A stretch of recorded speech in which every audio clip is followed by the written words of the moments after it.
আল্লাহ তাআলা জাহান্নামীকে বলবে, এই জাহান্নামী বান্দা, মনে তো করো যেটুকু হায়াত দিলে আমার বন্দিগি করতে পারতাম, এটুকু হায়াত, এটুকু সময় আমি তো তোমাকে দিয়েছিলাম।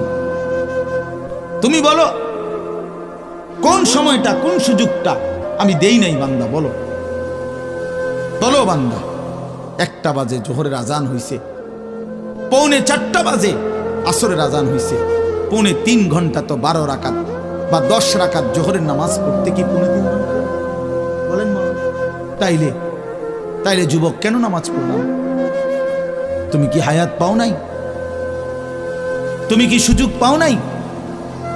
4 রাকাত ফজরের নামাজ পড়তে কি 1 ঘন্টা সময় লাগে?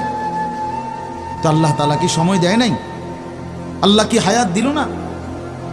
কেন না ফরমানি করল? বন্ধু আমার, আল্লাহ বলবেন এই কথা, আওয়ালাম নুআম্মিরকুম, বলো বান্দা, আমি কি তোমাকে হায়াত দেইনি? আমি কি তোমাকে সময় দেই নাই? কোরআন শরীফে আছে, আল্লাহ বলছেন এটা। কোরআন শরীফে